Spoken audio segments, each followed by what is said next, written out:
Shalom.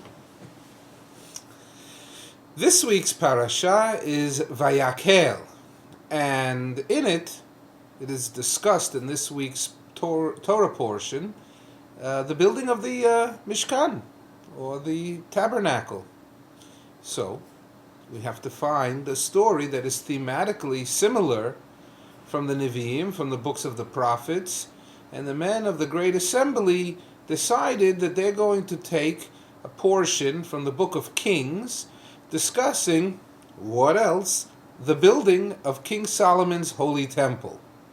It is a fascinating story about some of the holy utensils in the temple. Well, first of all, who's doing all this building is King Solomon.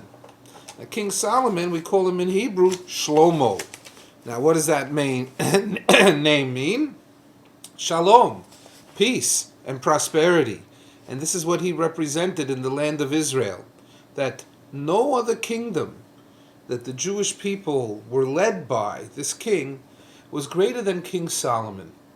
First of all, he was known as the wisest man that ever lived. He had 7 names: Shlomo, Yedidya, God is dear, Kohelet, Agur, Yakeh, Lemuel, Etiel. Must have tricked him in class if they called him that. And his father, David HaMelech, King David. So, tremendous lineage. And he was made king at the age of 12. He started building the Holy Temple at 16. And it was completed by 23. And by the time he was 52, he had married 700 wives, they say, and 300 concubines. And he passed away at 52 years old. Anybody want to guess why? And he was very wealthy. And also the washing of the hands before we eat bread, instituted by King Solomon.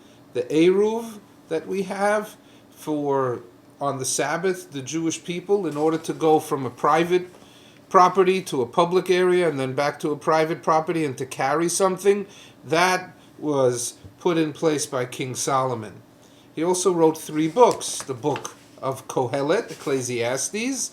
He wrote the book of Shir HaShirim, the Song of Songs, and also he wrote the book of Mishlei, or Proverbs.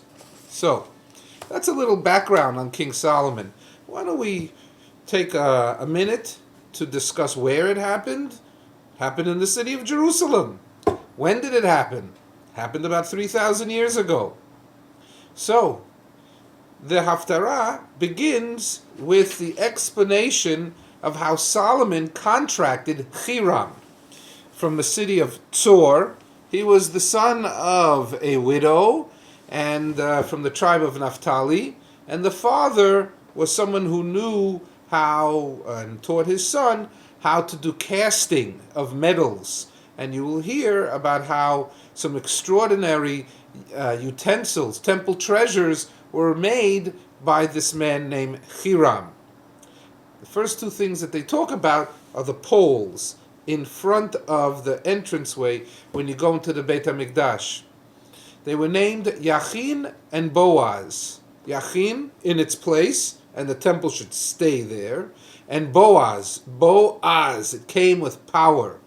And it talks about the height of 18 arm breadths, about 18 inches times 18, so way up high, and that it measured 12 cubits, or 12 arm breadths around in its circumference, roughly 4 amos across.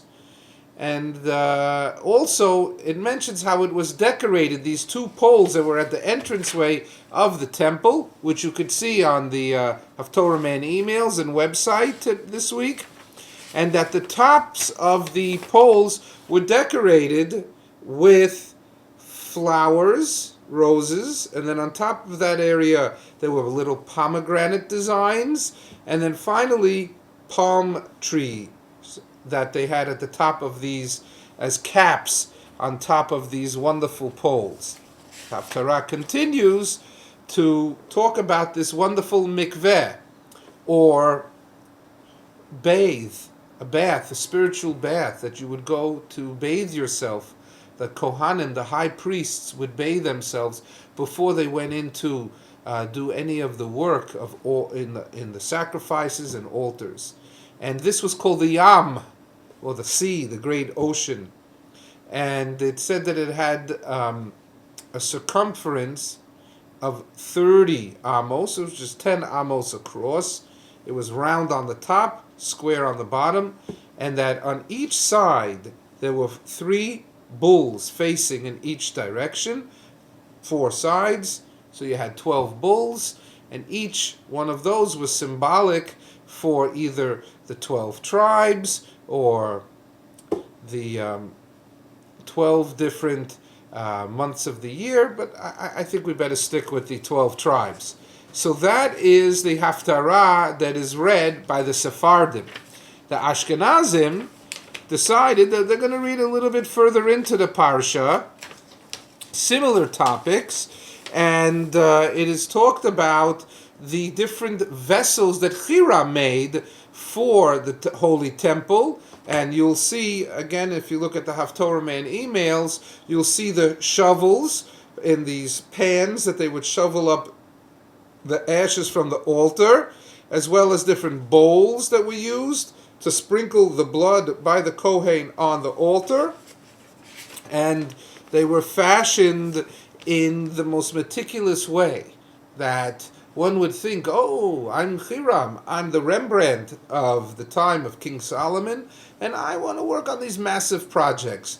But also, he was very humble in the sense that he would take great pride in working on these little things, these very finely crafted objects that they were used in the temple. So it says, where did they do this casting of these huge pieces? It was a miracle.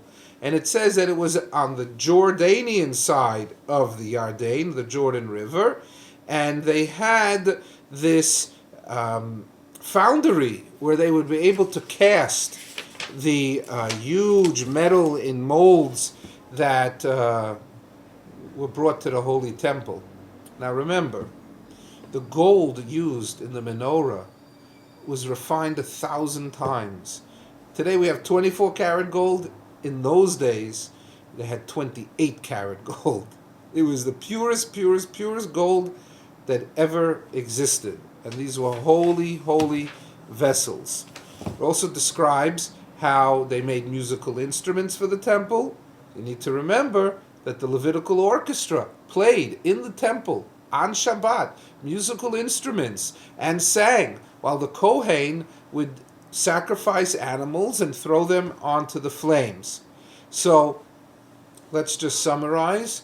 This is a detailed example of the specific items that were inside the Holy Temple, and that hopefully that when we pray that we understand that this was a great time of the Israelites, of the Jewish people, and that today we pray for the future. We pray for a world peace. We pray for a safe Israel. We pray for a full city of Jerusalem, a holy temple to be rebuilt, and that the Mashiach, the Messiah, should come, and that all this wonderful music that was heard from the Levium will be heard again in music to our ears. Shabbat Shalom.